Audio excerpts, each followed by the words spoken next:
of someone new, to take a walk beneath the moonlight shining out of you from way up there. I'm falling in love with you. I'm falling in love with you. I'm falling in love with you, and it feels okay.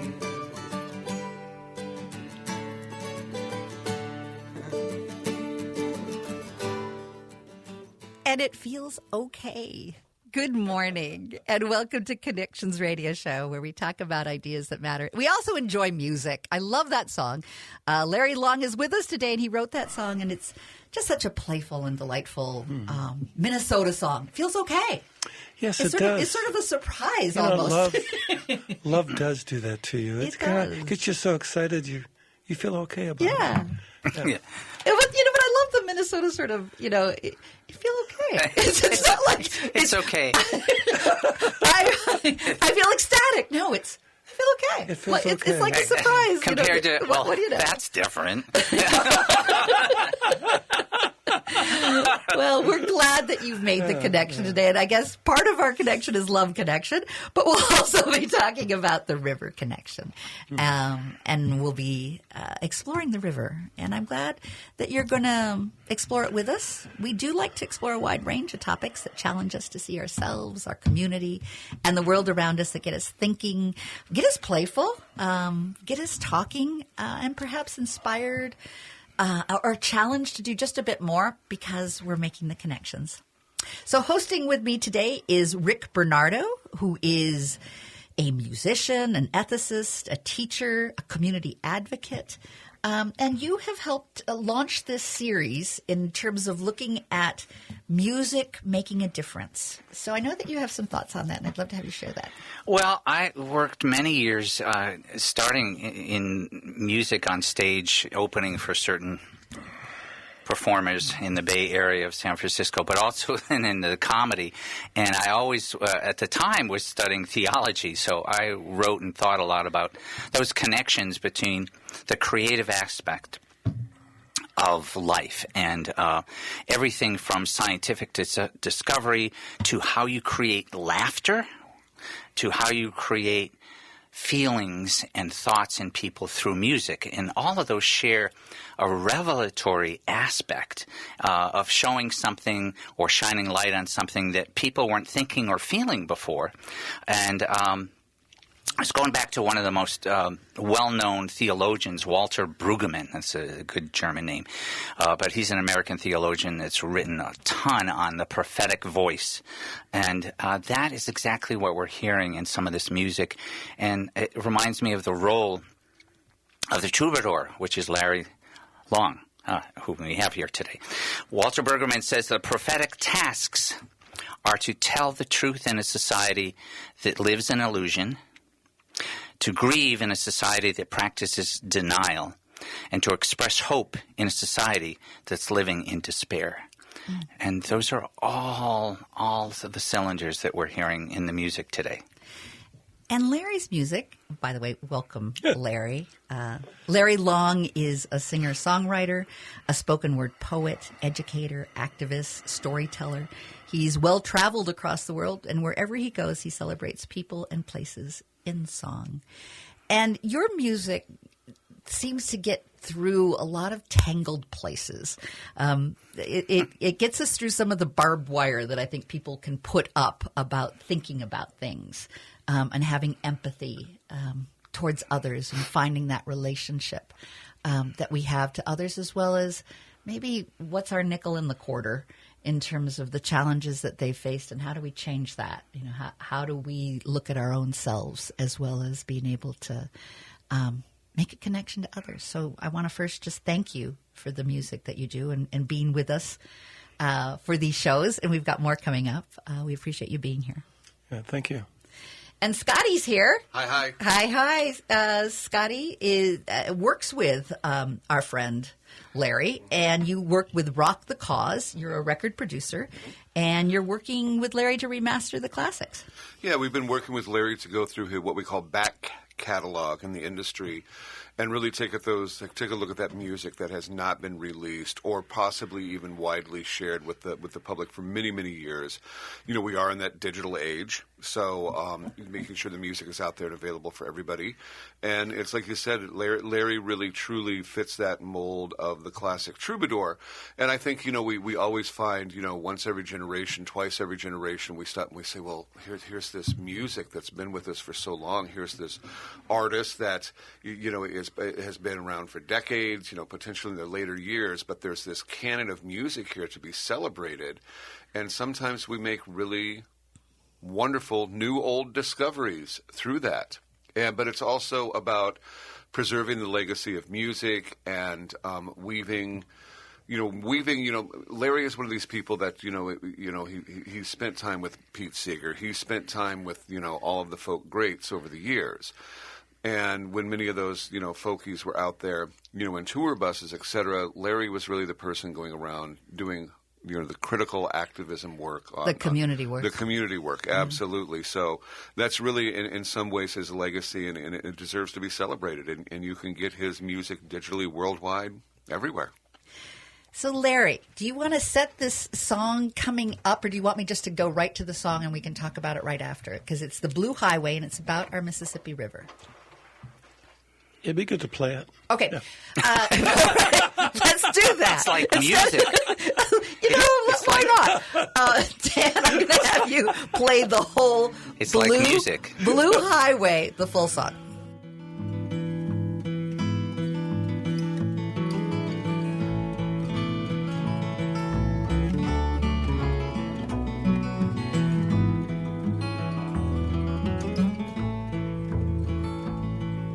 Shadows dance on the roads, traveling down this winding road to return, going home along the Blue Highway, along the Blue Highway, my friend, along the Blue Highway,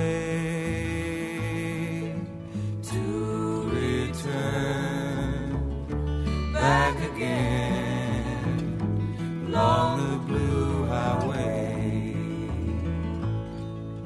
source of life, gift of love, to the sea she must run, to return from above, along the Blue Highway, along the Blue Highway, my friend, along the Blue Highway, to return back again, along the Blue Highway.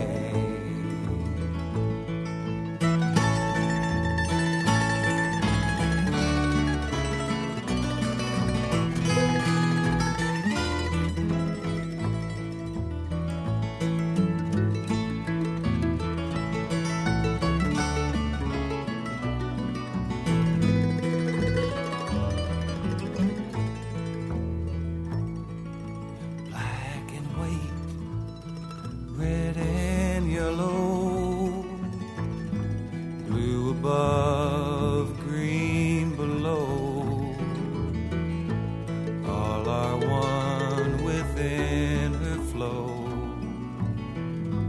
along the Blue Highway, along the Blue Highway, my friend, along the Blue Highway, to return back again, along the Blue Highway.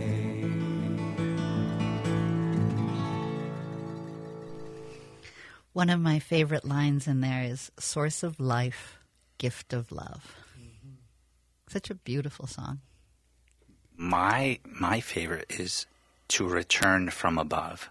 All of a sudden, I see this cosmic circle. Boom. You know, I wrote the song on the Stone Arch Bridge, and I wrote the song back in like 1983.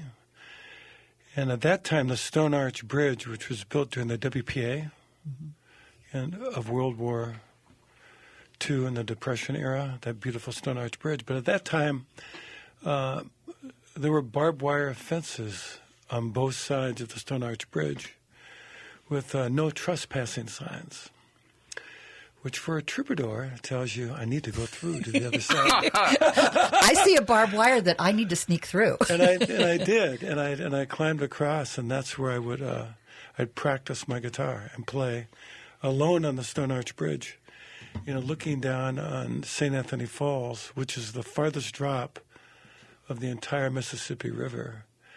And the river is 2,551 miles long, they say. 2,551 miles. I don't know. Who's extra counting? one. That Who's extra counting? one. I want to go to New Orleans and check out that last one. And the St. Anthony Falls is roughly 500 river miles down from the source, from Lake Itasca. The headwaters. The headwaters. And the watershed extends up into 2 Canadian provinces and across 1/3 of the entire United States of America. And so some people actually say the headwaters is the Missouri River, which extends way up over towards Montana. But if you look at the Mississippi River, it starts as a question mark, because it flows north from Lake Itasca. That's right. Yeah. And then works around and comes down. And then if you look at the border of the state of Minnesota and Wisconsin, you actually have the portrait of an indigenous elder facing west. You can see the nose Interesting. and the face if you look closely. And the name Mississippi is an Anishinaabe Ojibwe word. It comes from Mizazibi. I believe it's pronounced Mizazibi, which means long, deep river, which means the Anishinaabe nation and people knew that this was a long river. They picked that up. But they knew something more, too. But back in 1981, when I was beginning to build a movement to clean up the river and to change the historical markers, which we succeeded in small ways in, up at Lake Itasca at that time, it said that Henry Rose Schoolcraft discovered the source of the river. And then in small letters they had, he was led there by an Anishinaabe Ojibwe guide, Ozawindib. So we had a petition as we were working to clean up the river to change that mark of the headwaters. To perhaps the Anishinaabe that brought him there instead of the person that was... And we succeeded. Oh, good. We got thousands of people to sign it and say it's time to change it. But I have to laugh because I had written a song. It's another song all about the headwaters, kind of a humorous tune. And when I sang it up there, the person overseeing that park, he said, "Change historical markers? You must be a communist." I love how people react to history as if it's some sort of a threat. You know, that somehow that if we change something that has been there, that we're comfortable and that we're used to, somehow it takes away from their history instead of makes the history more rich. And I love how you build bridges, you sing your songs from the Arch Bridge, but your songs all are about bridging. You know, how do we bring people together? And I don't think it's ever good to be afraid of the truth. I don't think that's a safe way to go, in any way. Yeah, but truth can be. I mean, we can get I know.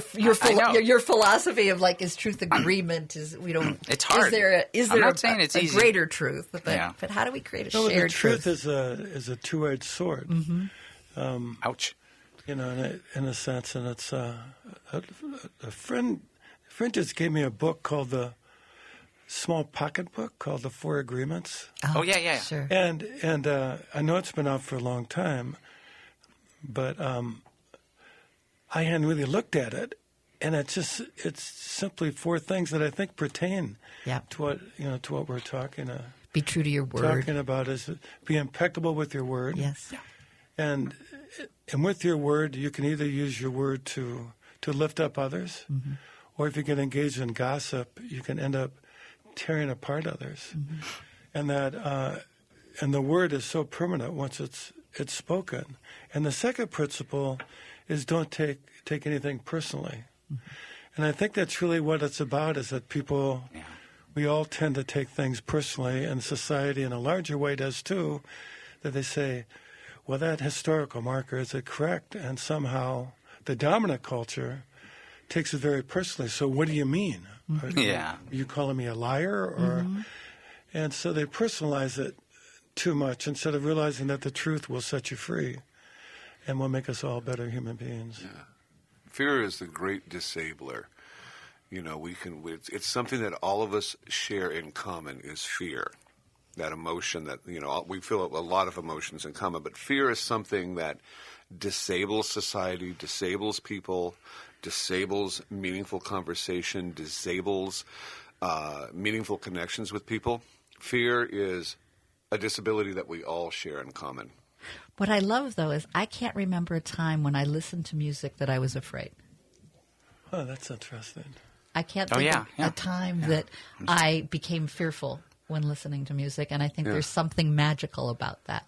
How does it sneak through the barbed wire that our friend Larry snuck through to practice his music? How does it sneak through our defenses of fear and allow us to be open in a new way to the possibility? When you're in those modes, you're open. You are open. I've never been afraid when I was laughing either. So it's it just kind of goes with it. And what does it? And we're going to continue this conversation and more about the Mississippi, the river, the mystery and the love and the challenge that the river gives us, and perhaps a metaphor for our own life as well. And we're going to go to one of my favorite songs again. It Feels Okay? It Feels with Okay. Claudia Schmidt in there, okay. too, right? Does a bird go clickety-clack? Have you heard a monkey laugh? I don't know, I've been moving too fast to take the time to enjoy the beauty of someone new, to take a walk beneath the moonlight shining out of you from way up there. I'm falling in love with you.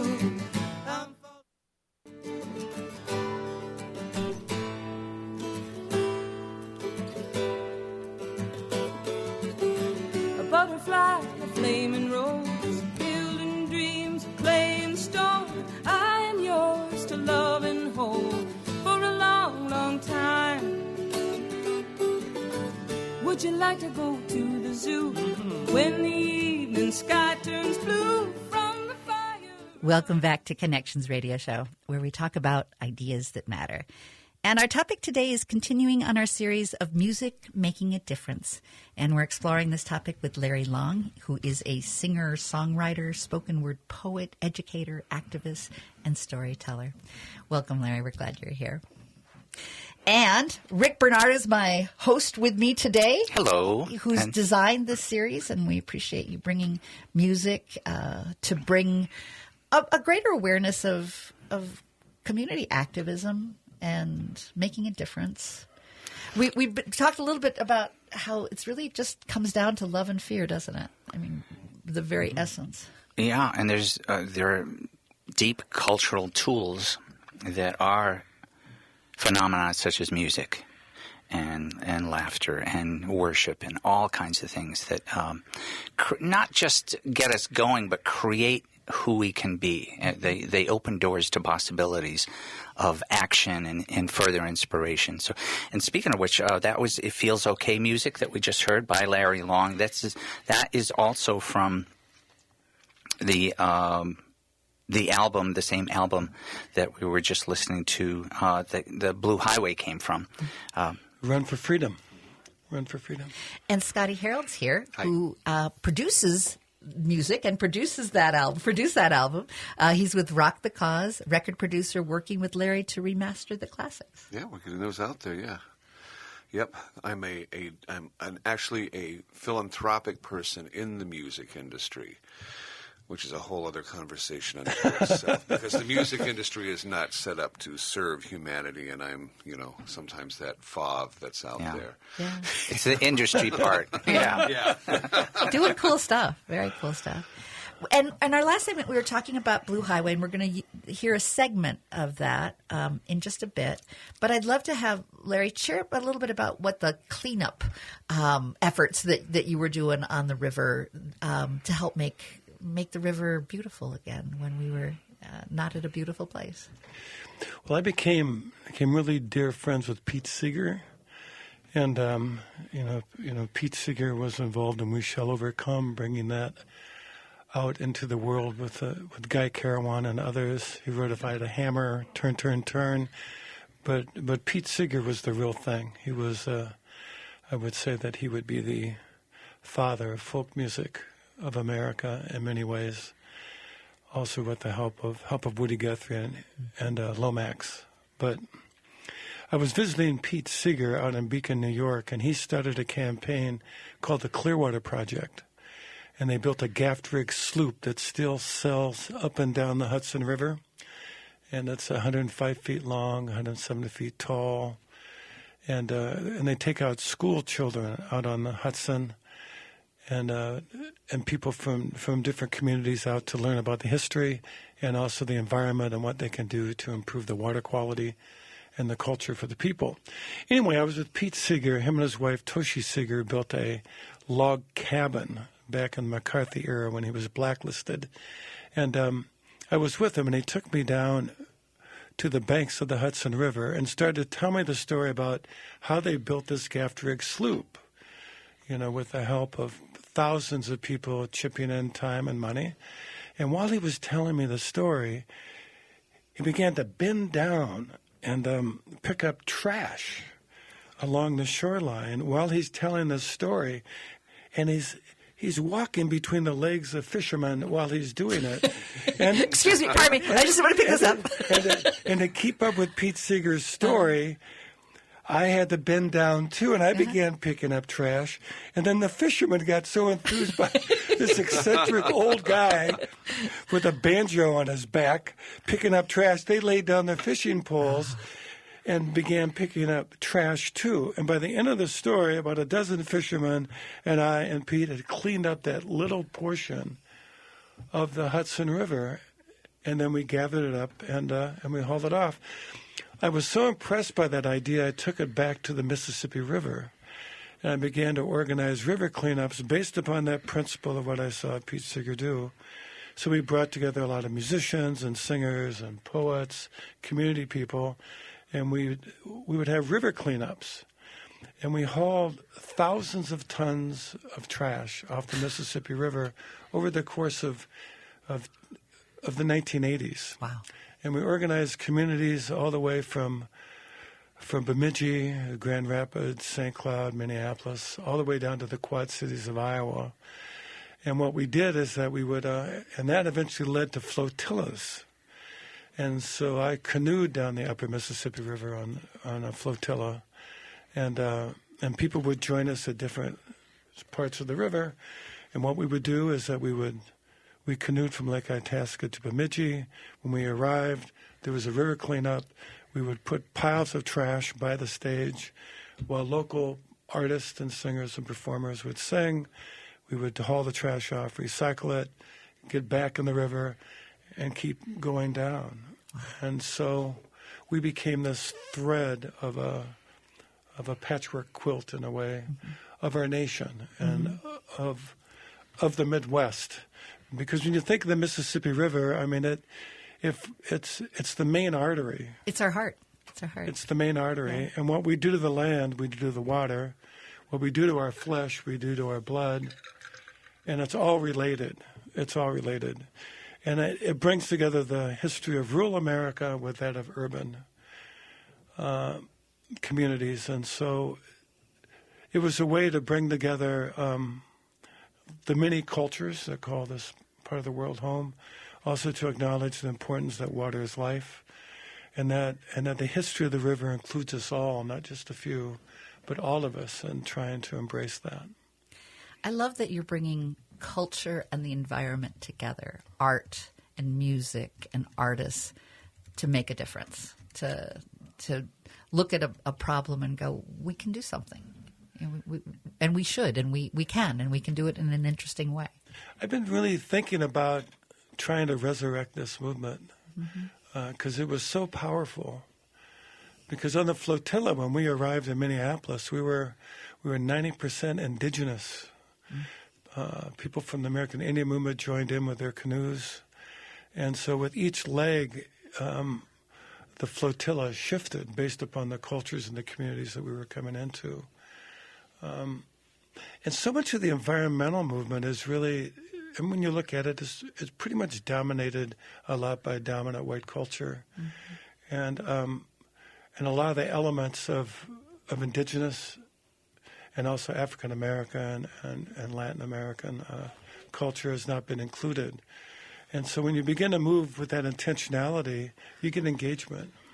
I love that it comes also out of you and Pete cleaning up the Hudson between the legs of a fisherman and getting the fisherman excited, and that there is something contagious. The way you put that. Yeah, sorry, I didn't mean to have it be that weird. But it feels okay. It feels okay, which is sort of the big theme here. But getting back and not being too embarrassed. That's different. There is something contagious about doing something good. Yeah. Oh, yeah. Really is. Yeah. And doing something good that's simple. And my guess is you were a little playful too, as with this banjo on your back. That kind of there's a little bit of Mark Twain of like painting the fence and folks getting excited about joining in to do something and create something. I mean, Pete Seeger was very playful. And also very, very committed, obviously, and very courageous. He was impeccable with his word.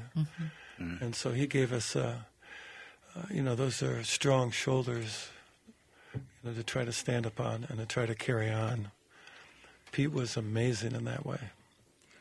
I know there was a quote at one point where someone asked if Pete Seeger about you. And something to the effect of Pete Seeger of the, are you the Pete Seeger of the Twin Cities? And didn't Pete Seeger say something about being honored to be the Larry Long of New York? He did. Yes. You have to admit that. Okay. Yeah. He did say that. Yeah. And that, that made me very, very happy. You both have that same commitment to having music do something more, allow us to feel kind of a rallying spirit and a hope. We can easily go into despair. We can easily go into a place of this is too big, this is too hard, and it's everyone else's fault. How can we stop just pointing fingers and saying it's your fault and there's this 1% that's going to destroy our lives? What can we do to take back our life, and what music can give us to help make that ours again? Yeah. And with that, I'm going to take a break, and we're going to continue the history of the Mississippi by going to the next song that we'll hear in its entirety. That is the Mississippi Levee. Yeah. And we'll hear more about the history of the levee. That'll be next. We'll be back in just after a few commercials. And stay with us to hear the Mississippi Levee. What was that? I don't know. Up and down Rainbow Road again.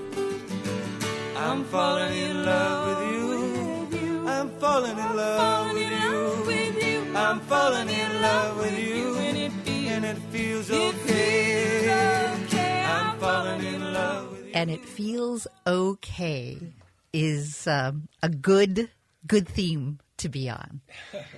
And we're welcoming you back to Connections Radio Show, where we talk about ideas that matter, and we listen to music, and we talk about what it means to us. And we're delighted that Larry Long has joined us today. He is a singer-songwriter, spoken word poet, educator, activist, storyteller.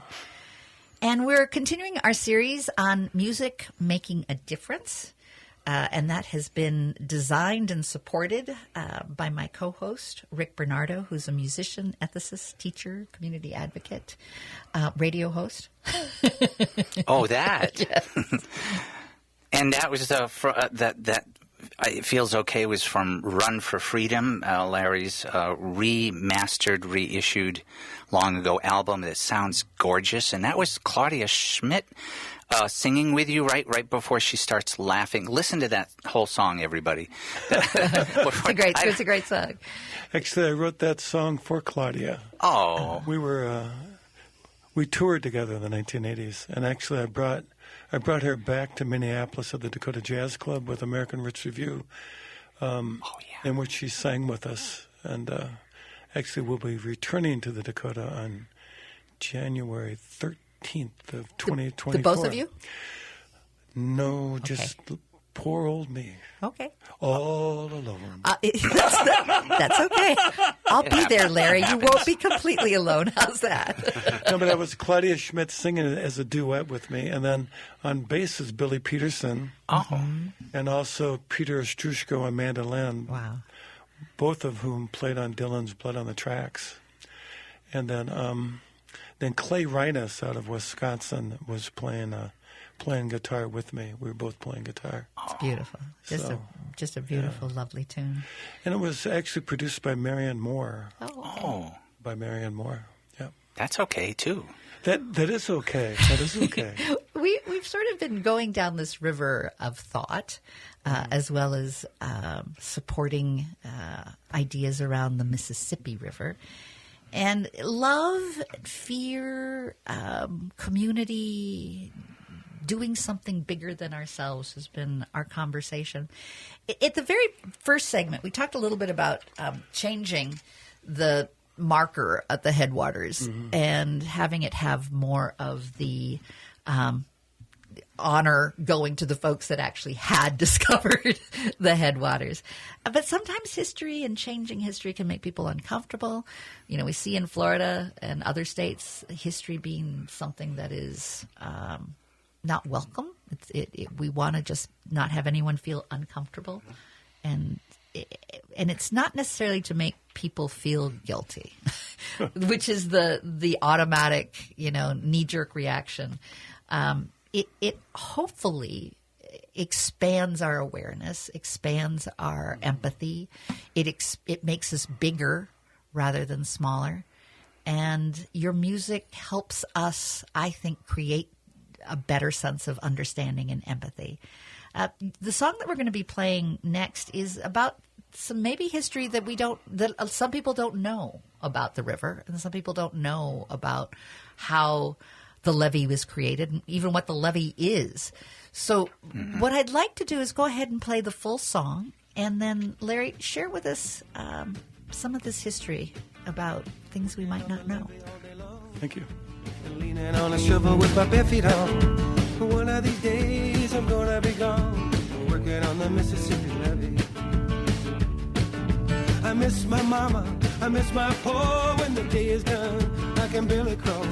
They treat them mules better than I. Working on the levee is suicide.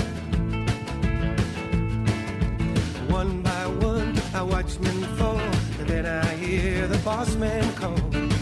Make it quick, you better not stall. Working on the Mississippi levee. It weren't my fault because they built their home on the ground and not on stilts. Should have known better than to build their homes on the banks of a river that overflows. And when I see a paddle boat out on the river just a kicking up smoke, lately I get filled with hope. Working on the Mississippi levee. And if they shoot When I run, I'd rather die by the bullets and guns than to work for the rest of my life, shoveling dirt on a river dike.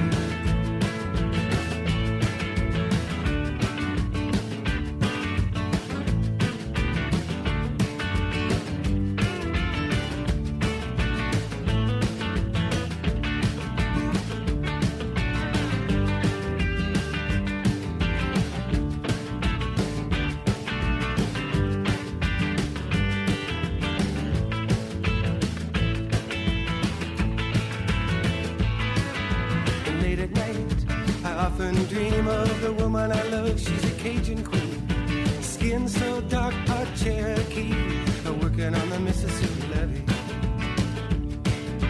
And if by chance again we meet, I'm gonna pick her up right by her feet. I love her until my well runs dry, and then I'm gonna hang my head and cry.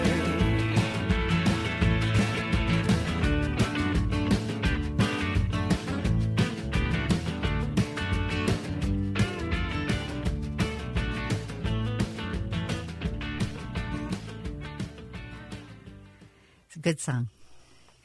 On lead guitar is my cousin Melvin James. Oh, wonderful. From Iowa, yeah. That's great. Yeah. Well, in this is about the camps post-Civil War and labor that got pulled into the working levee on that. system was actually began in the early 1800s and extended until even 1930. And the levee system was created in order to stop the flooding, kind of from Saint Gerardo on down to New Orleans. And the levee system is higher and longer than the Great Wall of China. Very likely the biggest thing that man has ever made is the Mississippi levee system. It comprises over 3,000 miles of levee extending 620 miles along the river, whereas the main body of the Great Wall of China extends for like 3,000 miles, so it's like 500 miles longer. And the levee camp workforce was primarily consisted of blacks, African Americans from the plantations, and then after the post-Civil War, sharecroppers from the Delta area. And approximately one-third of the population of the camps consisted of black women who were employed as cooks and also became prostitutes for the workers. Oh. The levee contractors ran their camps with strong white supremacist beliefs, using their power to exploit the black workers. The contractors publicly beat, whipped, and humiliated the workers in order to strip them of their masculinity and a sense of authority. This discrimination is also evident in the great variation in living and working conditions. While the white workers slept in boarding houses, black workers slept in tents, sometimes very close to the livestock. Those unsanitary conditions became dangerous for the camp members, who experienced constant outbreaks of life-threatening diseases like malaria and smallpox. Workers went through 12 to 16-hour workdays and were forced to continue no matter the weather conditions, which were brutal during the winter. At an average wage of $1 to $2 a day, black workers were paid $1.5 less than the average white workers. And many of these workers didn't come willingly. Actually, the stories are that these contractors that were hired, they would send out a plea to the sheriffs in southern communities saying we need more workers. And if there was an African-American male walking down the street, they would haul him in and send him off and not even let their family know where they were sent and never seen again. Such tragedy on the river. And that it's total tragedy, and that all of our farm goods, from the Midwest, all of our goods, the majority of which goes down the river on these barges. It's our commerce. And these main channels, has to be kept so deep for the barges to move. They're there because of the levee system, because of the wing dams that were built, the levees that were built, all by essentially slave labor. primarily African American. I was not aware of that chapter exactly before, so it's just an extension of overall long-term state-sponsored terrorism. It's just brutal. I mean, when they say get over it, I say give me a break. I mean, what's going on in Florida and these other repressive states in this union is an absolute violation of who we are as a people. We have to confront this history and look at it straight in the face. We have to deal with it because it will set us free as a people and help us have some level of empathy and sympathy for others. And for ourselves. I mean, there's got to be a forgiveness in one way of these were horrible things, but now we, through our actions, will make a difference. We will not allow this to continue. We have to own up to it. Right. And I've said this. And forgiveness is a bigger term. It's a grace. Yeah. How do we give everyone grace to accept responsibility to make a difference? And I've said this before. There's power in responsibility. That's not the same as blame. It's not the same as shame. Response is ability to respond. Is what responsibility. We can think of that as it means we can be a cause. That's a power. Absolutely. You know, it's when we talk about the Mississippi, River. I'm also an educator and work with marginalized and underserved populations of young people, and we talk about the Mississippi River being that first real transportation system, a major transportation system. Bringing it forward to today, there are a number of movements around the country to reclaim the communities and the lost generational wealth of black and brown communities that were destroyed by the transportation system. So this is nothing new, and there's a national movement right here in the Twin Cities with the Rondo community, the Treme neighborhood, Baltimore, Los Angeles, you name it. There are dozens, thousands, hundreds of communities around the country where African Americans and black and brown people are coming forward saying, hey, you took our communities from us. You took our livelihoods from us. You stripped us of our generational wealth to build this transportation system. We all think the highway, hey, this is how I get from point A to B, I get to a vacation, et cetera, but that entire transportation system is built on fear and racism.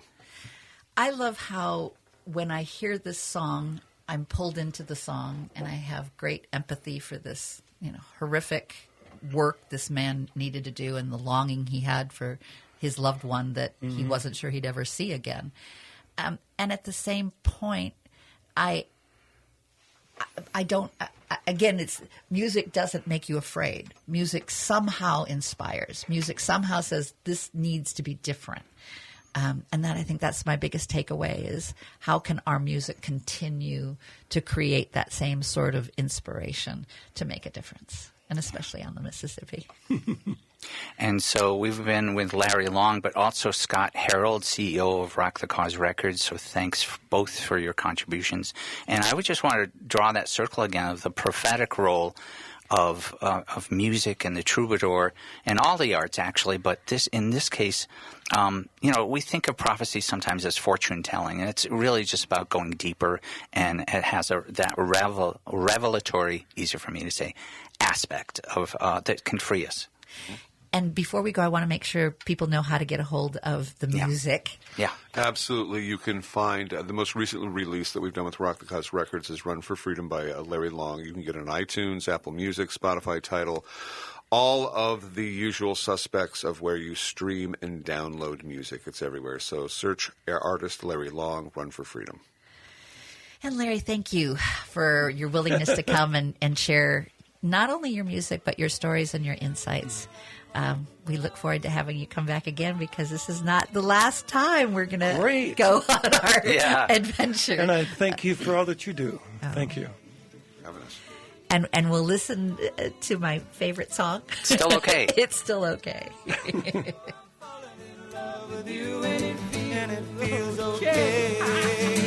I'm falling in love.